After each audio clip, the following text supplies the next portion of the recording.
Welcome to the Stumbling Spirit, contemplations on the path of resilience. Whether you realize it or not, you are resilient. It's your birthright. As you take in your next breath, know this truth. It's not only about your capacity to overcome difficult situations, but it's about your courage to do the necessary work to heal, learn, grow, and move forward. What you gain is invaluable wisdom. And it's through these hard stumbles in life that we often discover a new purpose that aligns with our spirit. My name is Fabio da Silva Fernandes, Reiki Master, Mindfulness Coach, and Mystical Explorer. Join me as the Stumbling Spirit podcast highlights the lives of extraordinary people like you, sharing transformative stories and beneficial practices of resilience to guide you on your wellness journey.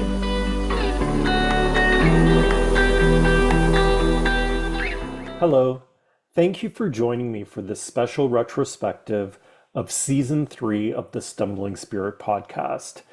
There are many reasons why Season 3 shouldn't have happened. My show is all about resilience cultivation, and over the past few months, my personal resilience has been put to the test.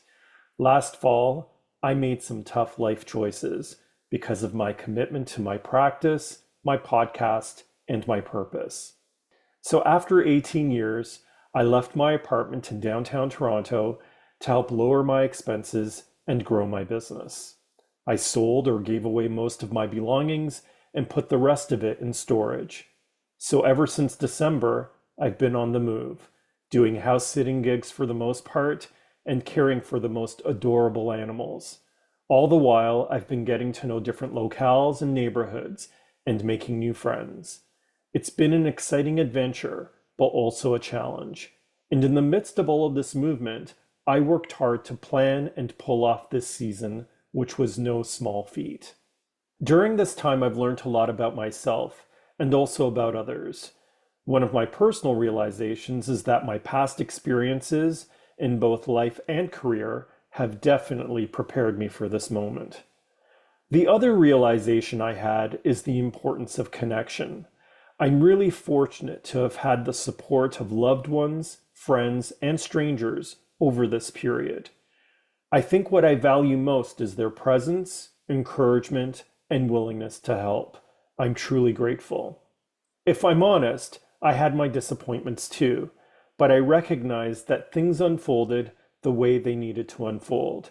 And this whole experience has allowed me to reflect on relationship dynamics in general and the contrast between and the reality of connection and disconnection.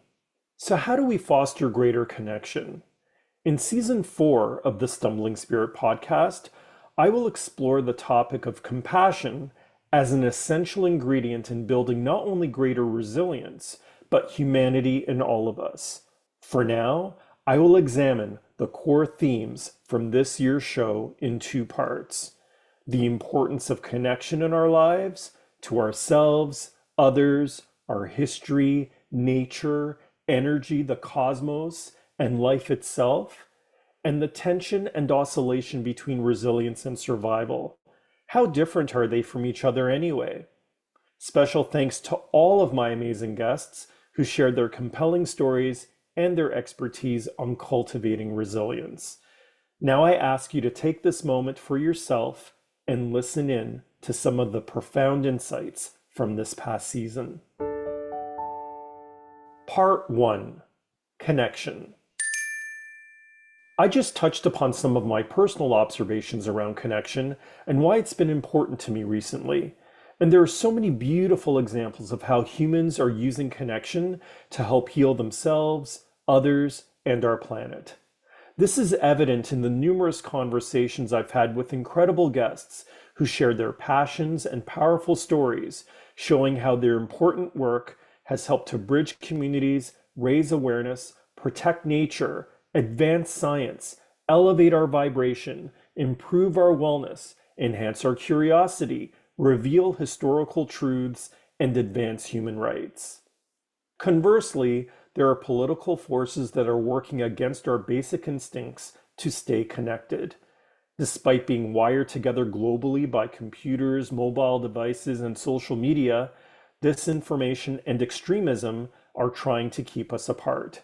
We can see this in how things are playing out in our world, where some lives are valued more than others, and where bigotry is fomented to discriminate, oppress, subjugate, and even kill en masse. And yet, there's no amount of hate and infliction that will cure the perpetual lack within. The only cure is connection, connection to our hearts, to each other, and to the world around us. So I didn't come to this automatically having the role of interfaith officer. I came at it out of interest in how people talk about what means a lot to them. And in my childhood, I met a lot of Christians who were very judgmental and could casually tell you who they thought was going to hell. And I really had to struggle with how that simplistic way was harming me to have people say it that way. I've always kind of been on the side of the underdog, and so I would want to argue with them about how would they know, how could they be the judge? And I became interested in how other religions conceive of what their faith journey is, because my heart is with the Creator loving everyone. Yes, there are texts in our scripture which would make it sound like there's only one way. And I believe other religions have texts like that too. But I want there to be an all-inclusive, loving version of God for everyone. And so that was my interest in advance. And I was just naturally curious to meet people of other religions. In my previous church in Toronto, I started an intentional friendship with a synagogue. And then right after that, started an intentional friendship with a mosque.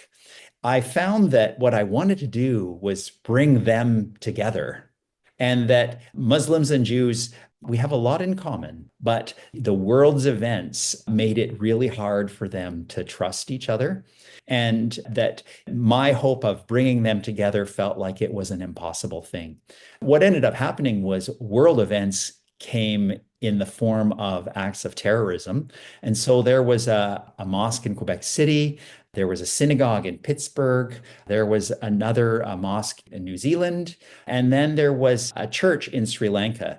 And for each of these, we created what we called a ring of peace. So the Jews and the Christians, so my church congregation and the synagogue congregation, made a ring around the mosque. And they were very moved by that. It was a neighborhood gathering as well. The Imam spoke very eloquently about how important it was to be together. And that really got my mind working on what can we do together. I think we're at a boiling point. Everything is being heightened, and social media is such a juggernaut that people curate their pages and their lives on social media, and you have like with these influencers or these celebrities, and people look at them and they want that. So I think again, it took me a long time to realize that, even though Brad Pitt is a really good-looking man, I'm never going to be Brad Pitt. I don't look like Brad Pitt. I don't, my body genetically isn't made like that. Like my body and your body are completely different. It definitely affects the minds of people. It's like for younger men who are seeing these gorgeous looking men with beautiful jacked bodies. Again, they'll have the body, they'll have the car, they'll have the house. I think that's what runs through a lot of people's heads. They want to achieve the unattainable and then go through terrible ways of achieving it. I mean, one stat I had seen that men commit suicide 4 times more than women do. That's quite telling. And because I am gay, I see my generation, the generation before me, possibly the generation after me, suffer with issues of body acceptance. I see it. I talk to people. This is even before doing the project. And again, not everybody has body issues. And I will say this, when I threw myself into studying different healing modalities and learning about mindful meditation and Kabbalah, a good friend of mine who took some of these courses with me, when we were finished one particular course, she turned to me and said, she was like, you need to go heal your community. That's what you need to do. And I said, how the f am I going to heal my community? Fast forward probably within a year or two of photographing this series, it dawned on me. I remembered what she had said. I said, I guess I am doing that to a degree. The majority of men I am photographing are gay or bi, and we all have a story. They've done research and connection between coworkers, like when you foster a community environment, the productivity goes up, the burnout and the absentee rates go down, and there's all these positive reasons, and it all depends on who's leading the group. So if you have somebody who's leading the group based on fear and based on pressure, you're not going to get the same kind of stuff come out. And that's probably why Google had a whole mindfulness person who was employed. Why do you think a firm like Google would have a mindfulness piece to it? And it's mainly because creativity happens when you're feeling easy and relaxed. Creativity doesn't happen when you're feeling pressured. So that's why it's really an important part of leadership to have this skill set of being able to, first of all, understand what you're feeling, but also be able to connect with others and to be able to encourage, foster a community of care with one another. We are relational human beings. See, for me, mindfulness is all about connection. It's about connecting to yourself, this body-mind connection. It's about connecting to the people around you, your community. It's also about connecting to our poor planet and seeing how we can help it. So it's all about relationship and understanding that we're all interconnected. Thich Nhat Hanh calls it interbeing. We're all part of it. And if we could really, really understand that, maybe we wouldn't have the same world we have right now. There's a lot of layers.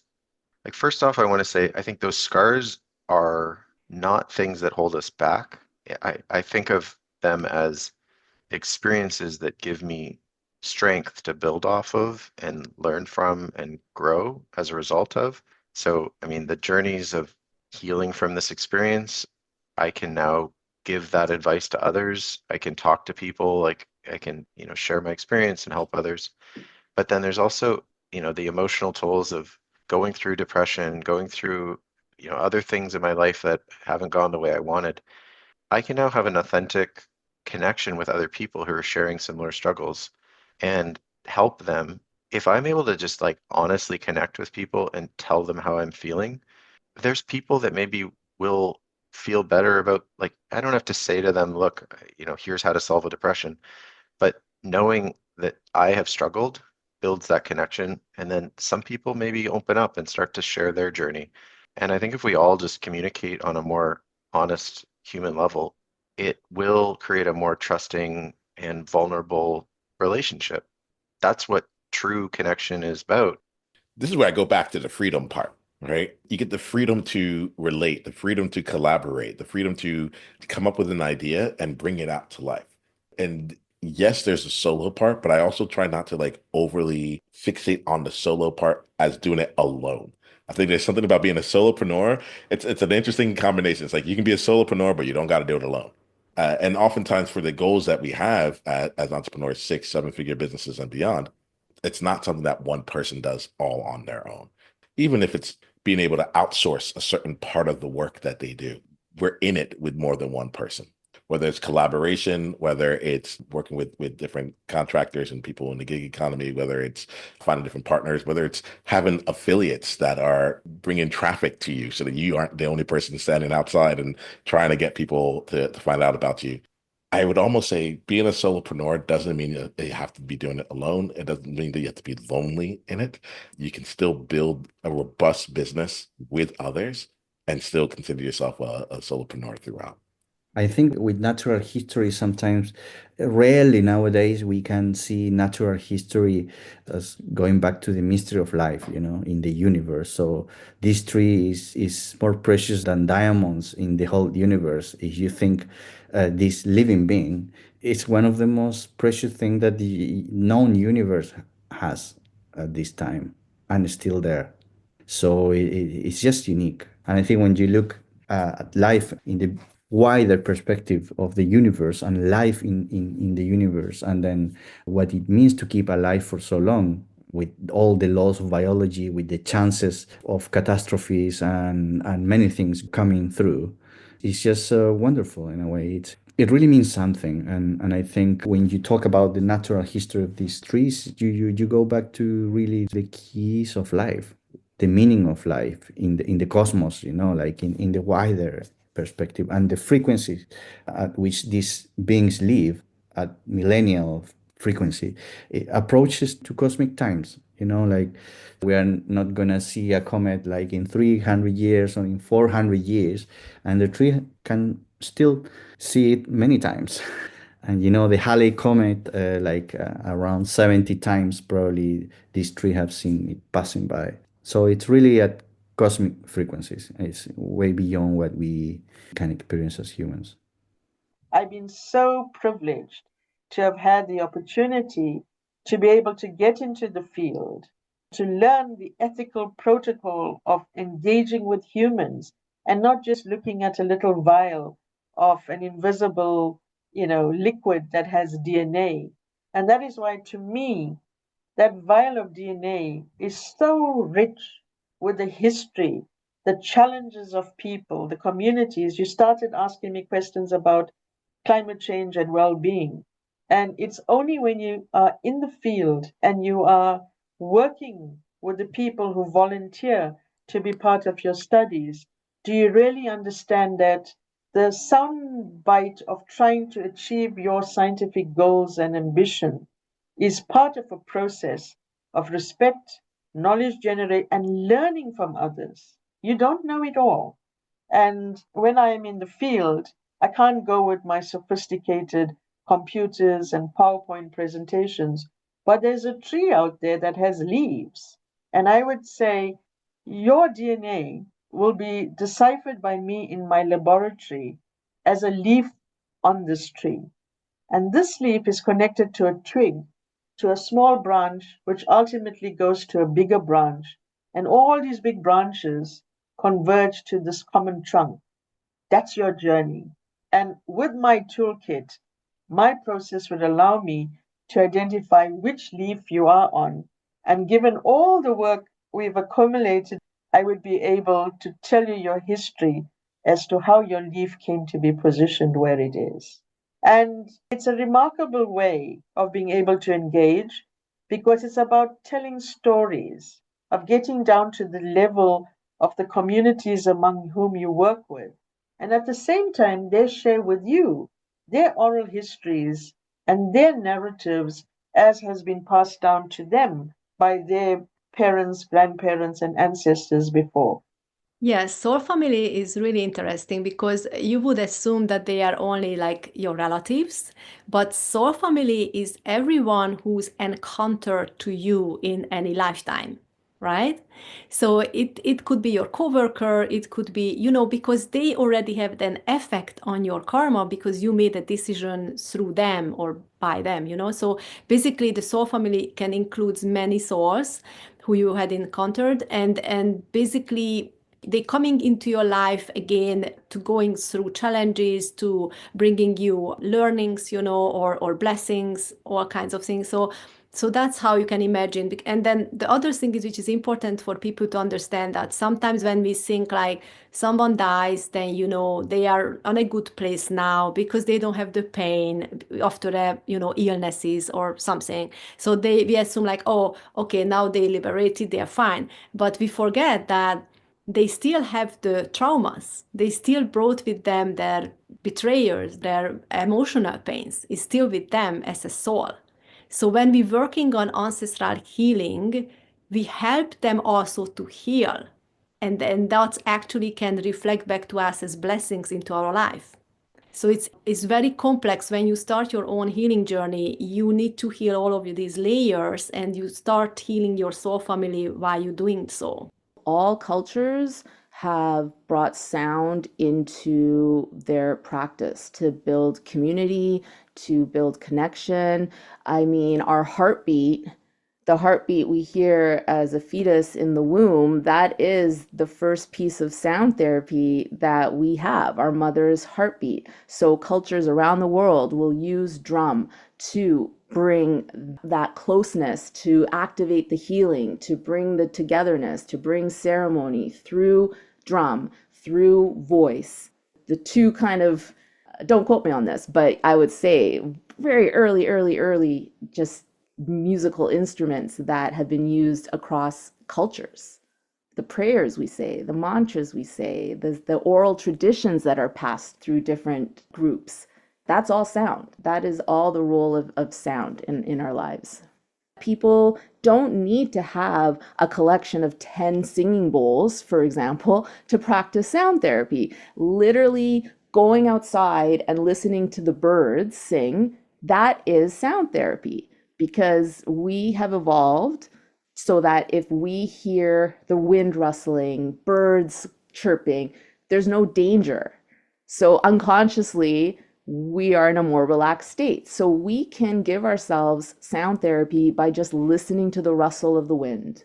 Because we are embodied souls. So with the assumption that we're embodied souls and that consciousness isn't completely local to the body, I think that the reason why I relate astrology to weather is because if you consider the fact that our physical forms are impacted or confronted with external conditions, we have to prepare ourselves. Like I said, if the news says in the morning that it's going to rain, you don't want to go outside and not have something to protect your body from that rain, or you're going to have a very uncomfortable day.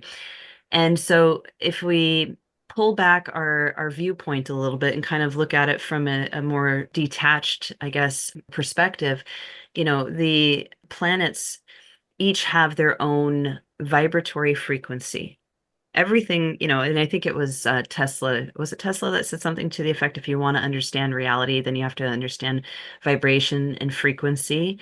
But the idea being that everything in creation has its own vibrational frequency, that it, emits a frequency, it sustains a frequency, and that doesn't stop at just our lived experience on earth. It extends out into all that is the whole of creation.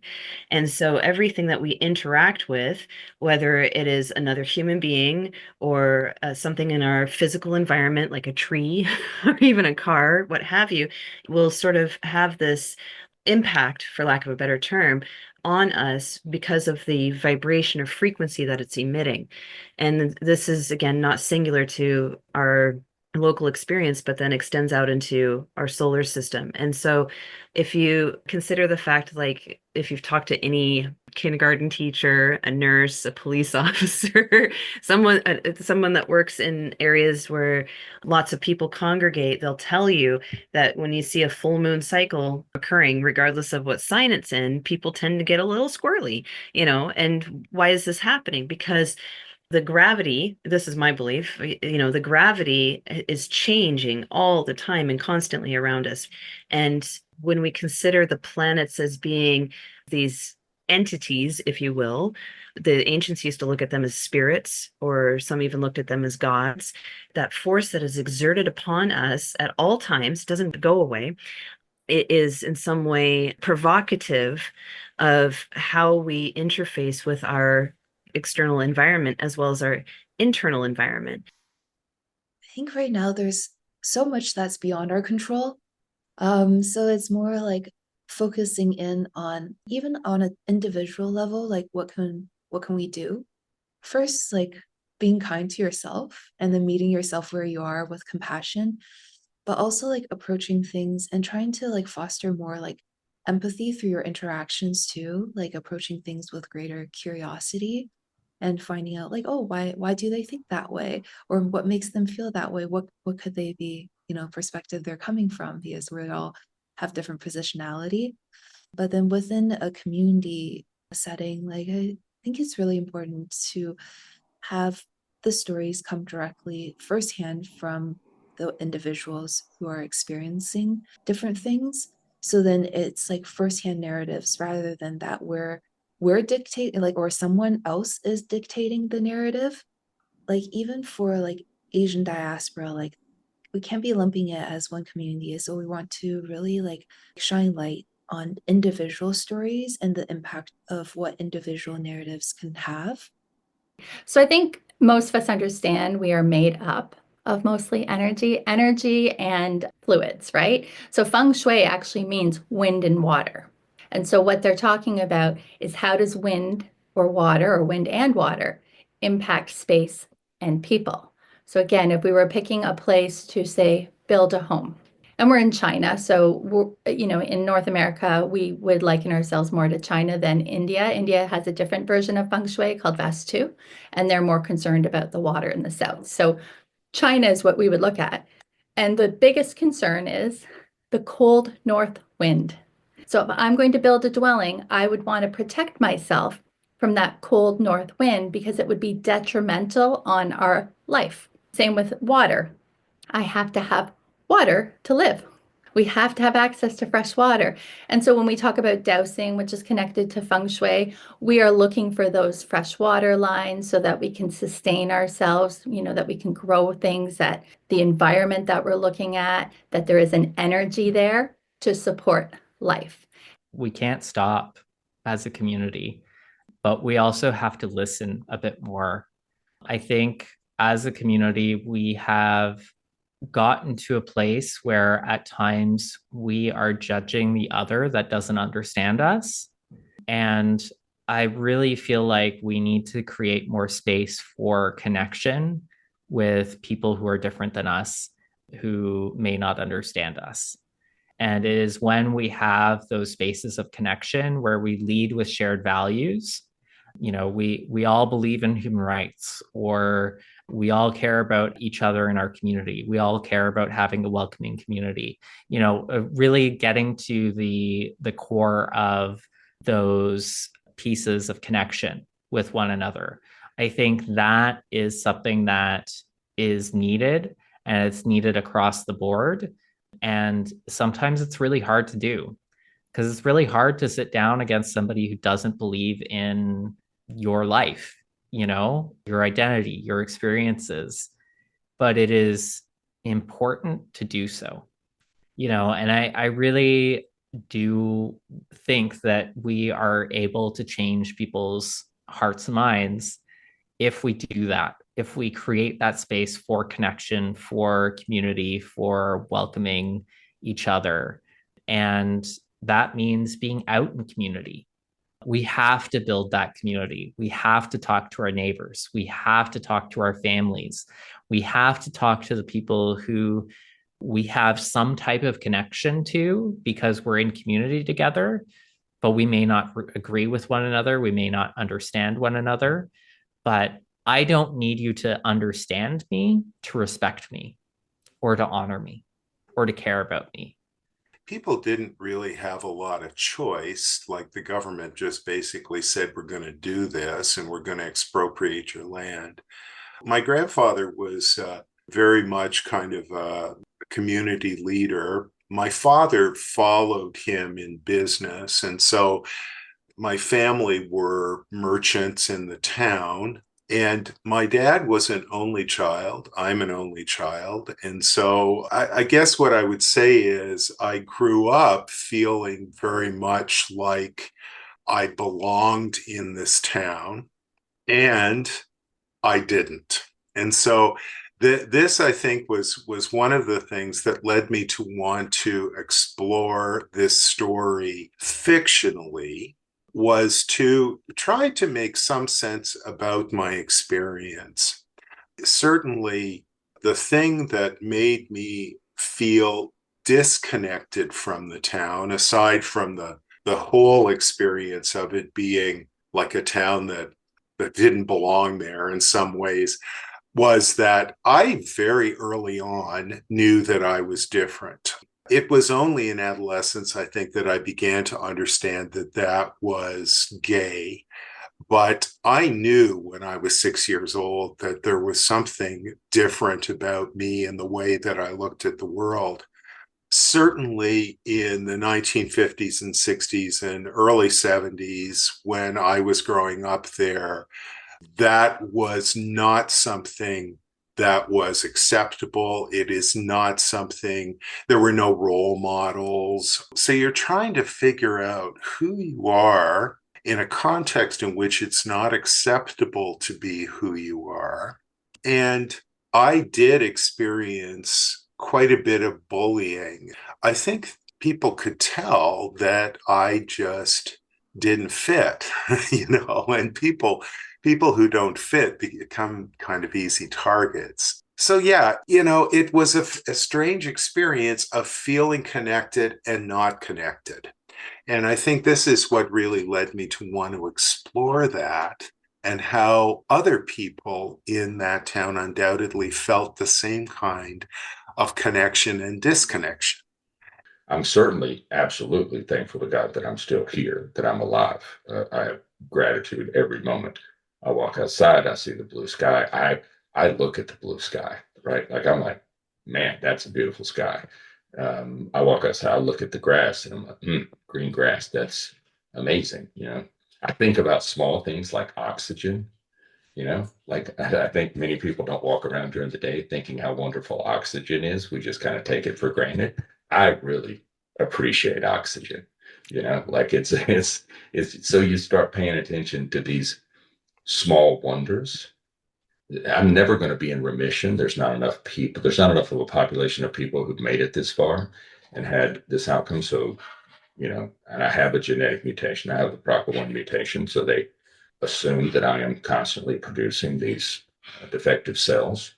So I'll always be a stage 4 pancreatic cancer patient. I still take medicine every day.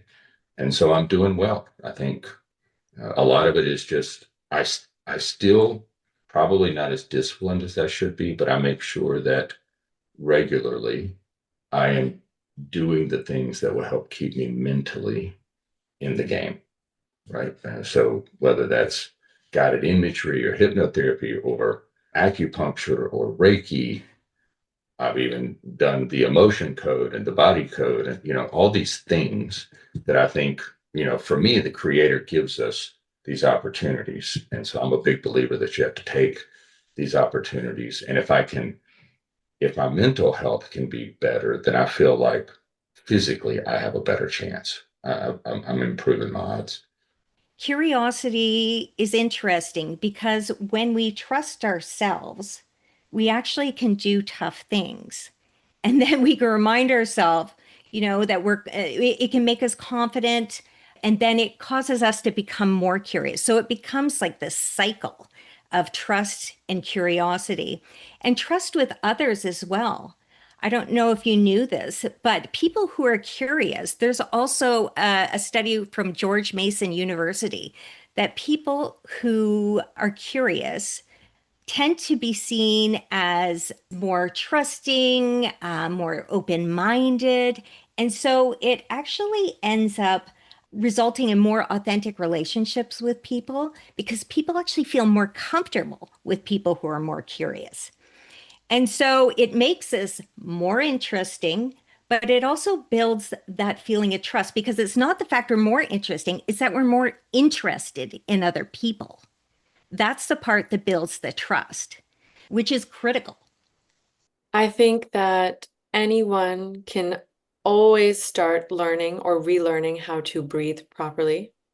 And you can truly start at any age, even if you're 101 years old, which is the age of someone who I taught and I took through breathwork this past April. It was incredible. And I really kind of want to focus on that because what they showed me in response to the breathwork practice is that even at 101, a person can be open and welcome new levels of education around their breathing to continue living optimally, deeply, and connected to life. It is incredible.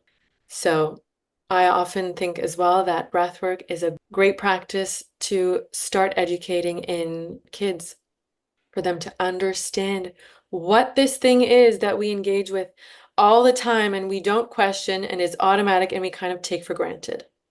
But to understand the value and importance of your breathing and everything connected to it can genuinely likely transform your outlook in life, your experience in life, and how your response is to life. Part 2. Resilience versus survival. A couple of years ago, I went with a friend to a Buddhist temple in the East End of Toronto.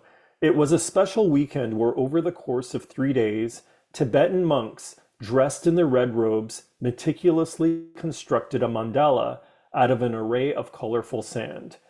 We went on the last day to attend a Dharma talk on impermanence, which in layman terms means nothing lasts forever and states of being are ever changing.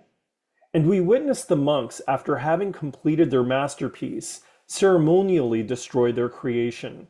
Then they carefully divided the mixed sand pile into tiny plastic sachets and handed them out to all present. It was a beautiful ritual. In the lead up to that weekend, I had been thinking deeply about the meanings of resilience and survival. And what I realized is that although distinct, these two concepts overlap. But I didn't quite know how. Tenzin Gawa, the French-Canadian monk who was giving the Dharma talk, said something really profound that stuck with me ever since, which is, and I'm paraphrasing, that our perception of reality influences our happiness and our suffering. And as I took that in, I understood a dimension of resilience and survival that I had not fully processed before. Resilience relies on happiness, or at least a desire to attain a state of genuine happiness, whereas survival does not. I was so impacted by this realization that I created a Venn diagram to illustrate this idea, and it's this story that inspired me to further explore the contrast between resilience and survival on my podcast. I guess I'd want to play with that about if someone is not resilient, will they survive hard times? They may not emotionally recover from hard times. And so resilience may then be how we are able to bounce back or come back into a place of hope and energy and giving. And it may be that we are counting on some divine reassurance that we're going to be okay. It may be expressed through other kind people and their intervention that we come to have hope that we're going to be okay. And it may be that we become more committed to our principles, to the sense that even if martyrdom, even if self-sacrifice is required, we will do it because what we care to live by is that important. Love that you asked that question, because it's also a point of inquiry for me. Why is it that one child, when a hand is opened up and they're given an opportunity, will take it and ride with it and thrive, and another won't? You know, one of my favorite movies was The Blind Side. What they showed was somebody who had, you know, a very challenging childhood, and yet was, when offered an opportunity, took it. He had another cousin who was also offered an opportunity and didn't take it. So this quality of resilience, you know, we talk about this ability to bounce back from adversity, the ability to be with the ups and downs of life. It's almost like a mysterious quality in human beings. Some people have it and some people don't. Some people can go through incredibly traumatizing situations and they can go through them and come out the other side. And other people can get stuck. It's kind of a mysterious quality. And we talk about it as if it's something that we can actually make manifest. I'm not sure we can provide all of the foundational pieces of it. It's like planting a seed.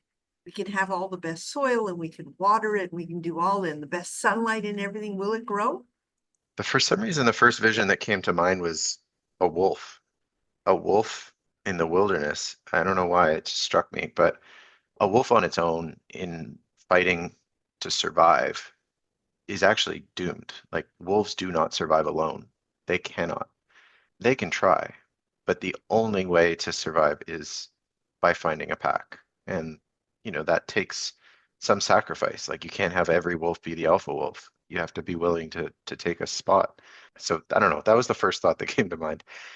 Survival, though, like, when you're in a survival mindset and you're in that depths of like you do end up in a mind that's so preoccupied with, I think you can lose perspective and end up doing things that are actually counterproductive. Like if you think you need to work harder to solve a problem, you may end up hurting yourself more and then not being able to solve it at all. Like in certain cases, you think you could solve your depression by going out and partying and having a good night. That's going to take your mind off things. It more likely than not, you're going to end up hungover and then worse off the next day. I don't know. I feel like there's just this fight or flight mindset wherein if you're fighting too hard, you ultimately will struggle. And sometimes you just have to take a step back, maybe not run away, but just close your eyes, calm down, stop fighting for survival, and just realize everything is okay. Life is okay. It may be hard, you may not like it, but it's not awful and you can get through it. So I think if we can stop fighting, then we'll be a lot more resilient and we can all work together and ultimately find ways through our problems. Yeah, I think it really comes back to the same elements, right? Resilience and survival, staying in the game. Like my hope for solopreneurs is that not that they just survive and they're just like I just barely made payroll each week. I feel like there's a lot of resilience that's involved when you're in that space. But my general spot is how do we help you stay in the game? Because the survival changes over time. Like it might start off with surviving from financial components of it all. However, at another time of it, it might be like survival being like, oh, now I have customers. My product was so successful that now I have more demand than I can actually keep up with. How do I actually deal with that? I have people knocking on my doors and I'm not even able to keep up with the people that are behind me. Like this is a very stressful time, right? How do I stay in the game? For me, they all really tie in here, but it really comes down to resilience, survival, solopreneurship. All those things boil down to like, how do you stay in the game regardless of the headwinds that are coming against you? I think to survive, you need luck or resilience, probably. The connection between the two, when you talk about systems, is a very close one-to-one relationship, I would say. You are not gonna survive if you are not resilient, because surviving doesn't mean that you will solve all the problems. It means that you will solve the problem to a level where you still thrive in a way, or you still are alive. But it doesn't mean you are gonna reduce the effect or the consequences of the problem to zero, just to an extent where you can still keep going in a way. And that basically require a lot of thinking, and especially I think nowadays that's where I connect to the answer I told you before. So it's good to have the best science, because there will be some minds, some people that will be able to use that science and to really build more resilient systems on time, like this community I was talking to you before about the renaturalization. If they are able to really, in the next 10 years, to rebuild a lot of their forest and live closer to the land, they will be more resilient in the decade to come, in their lifetime, basically. And but then the new generation will have to still to think ahead. Probably will learn from this generation to be smart and to think ahead and to do their part for the coming decade. So that's why I think by using the best science we can build resilience and we can ensure survival of our communities. Yeah, but there's a third or maybe fourth dimension that comes into display. And the fact is that we live in a world where there's very rigid rules and regulations and the things that we have to, in this law abiding kind of society. So, what I may utilize as a skill to overcome some challenge, to build on my resilience, may not be ethical, may not be part and parcel of our moral code of conduct. So, if we were to look at the same scenario, say in a game reserve, okay, I love watching Wild Earth, I love going on these virtual game drives, etc. And you see the space of a lion who needs to kill because that's his only mode, lions and all these predators, lions, leopards, cheetahs, wild dogs, all of the hyenas, hyenas are more parasites, won't always kill. But a lion and a leopard needs to kill in order to get its food, to sustain itself and its progeny, etc. So there's a kind of a cascade of events of all the game in a game reserve that kind of work in a dynamic that we understand in that ecosystem. We as humans are bystanders in this. We have to stay in our vehicles and we watch and we learn. But I shouldn't be killing another human for my next meal. So that is where I say that resilience and survival is not a straightforward relationship because there are other issues in that cascade that come into being. Whether we as humans can decide how best we want to utilize what's within our realm to become resilient for survival, and how we interpret the rules of engagement in the paradigm of a modern society in which we live. And I think that's the thrust, the missing link in that kind of relationship of resilience and survival. That we have evolved as societies with certain norms and cultural traits, etc., that our survival is a product of what works best at any given time. And for us to become resilient species, we need to understand what are the other pieces in that puzzle that's best suited to the survival. I don't think that there's a direct link with DNA, to say, well, if I have this DNA sequence, then I'm going to be much more, I have a resilience gene. It's a different trait to if you're growing a crop of wheat and you have a drought resistant trait, that if there's a drought, this gene that's now been adapted will give you better dynamic. I think that power of thinking and the consciousness of our species is another combination, another attribute that comes into the dynamics of the link of being resilient for better survival instincts and traits. So, yeah, that whole consciousness aspect comes into the scenario of thinking as well.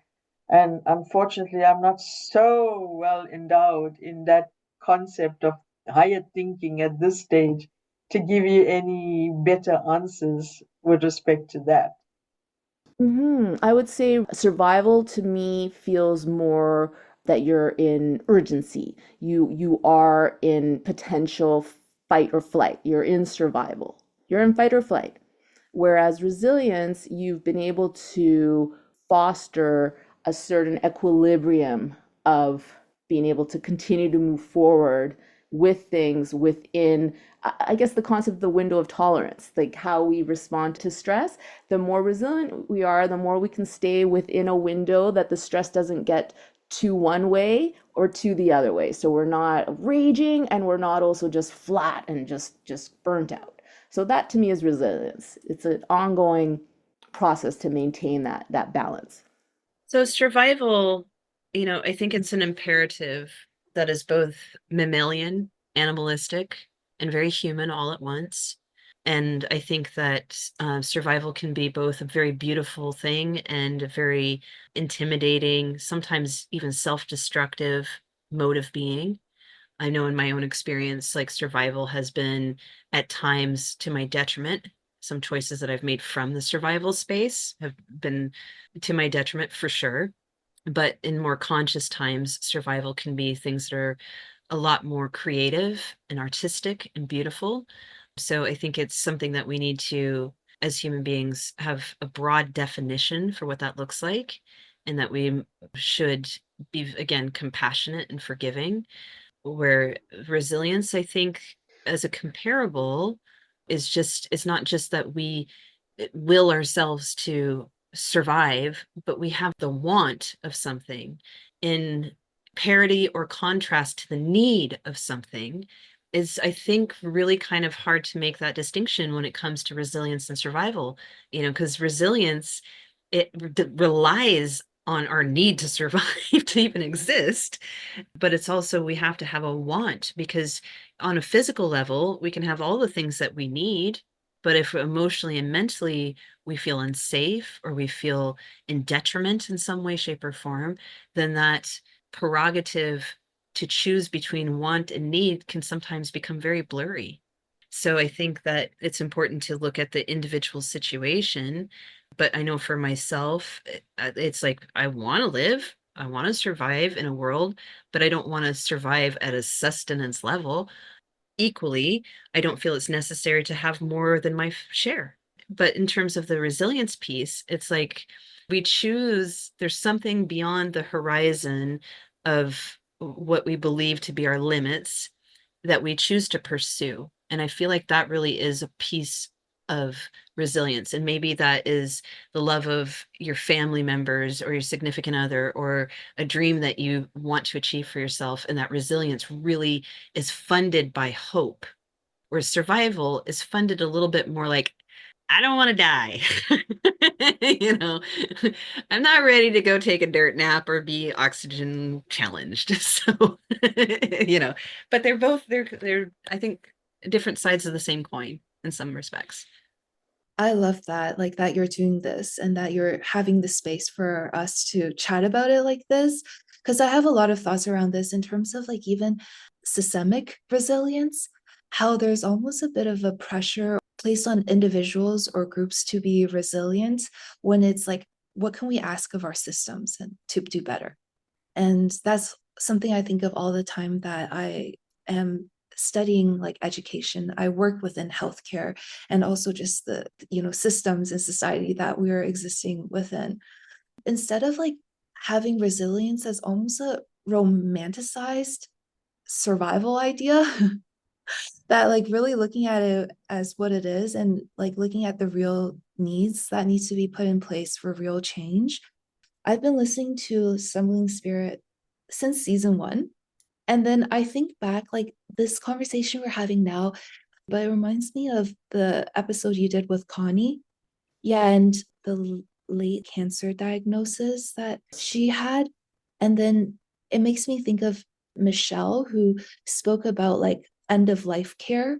And I think those are also like shedding greater light on our current systems and how our systems respond to certain things or the lack of response and support.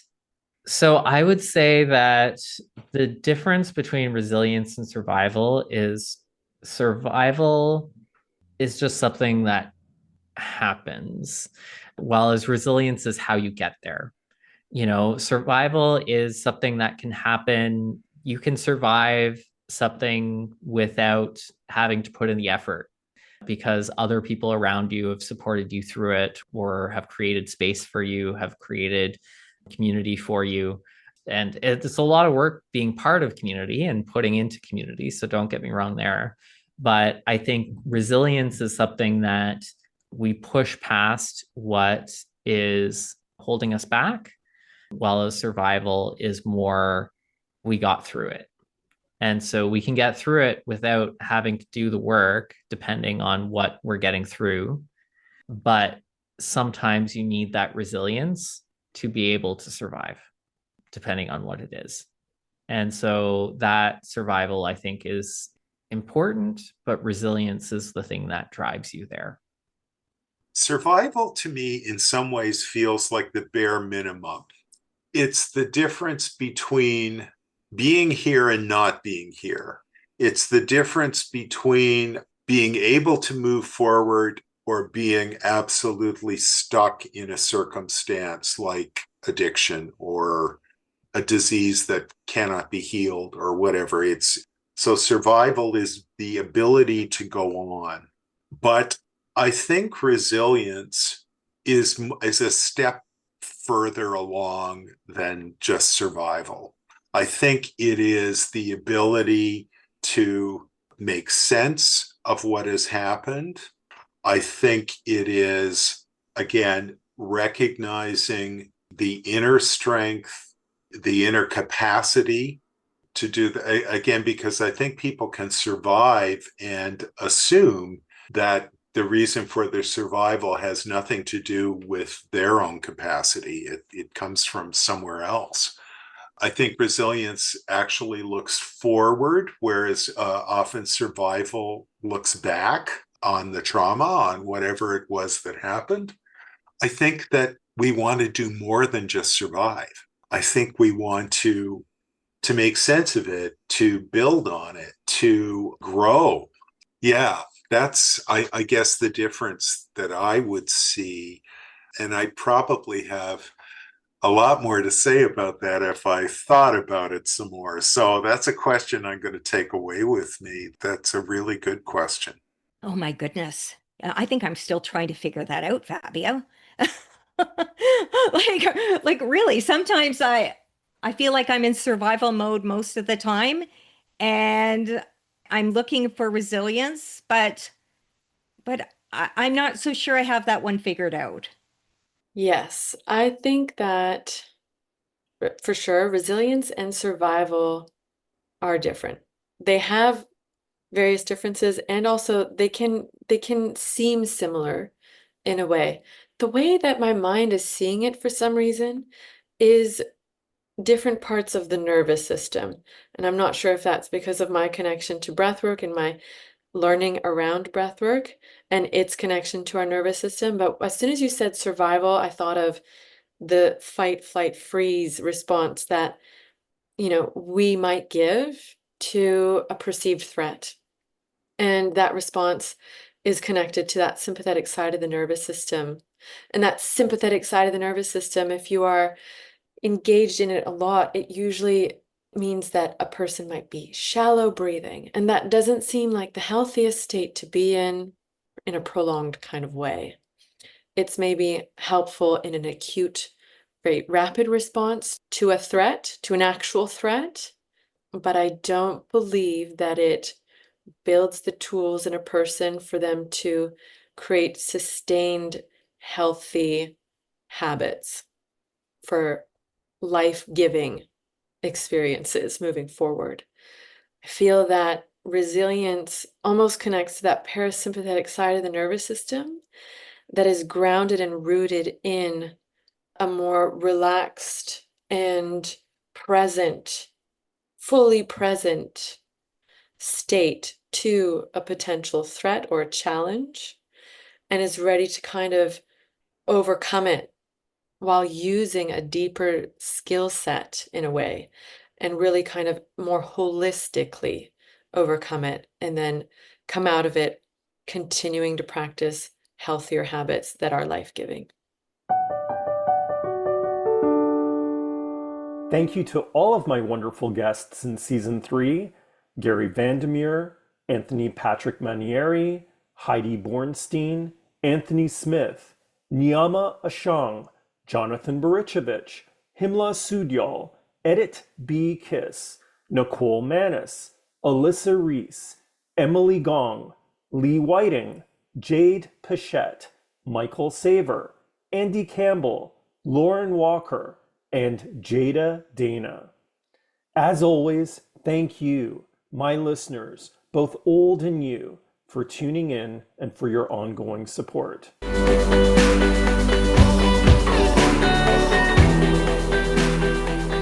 Thank you for listening to The Stumbling Spirit, Contemplations on the Path of Resilience. The Stumbling Spirit podcast is produced and hosted by me, Fabio da Silva Fernandes, and Resting Bell Wellness, Inc. Royalty-free music is provided by Pixabay GmbH. If you wish, you can follow and DM me on Instagram at The Stumbling Spirit. Until next time, take a deep breath and another step forward on your path of resilience.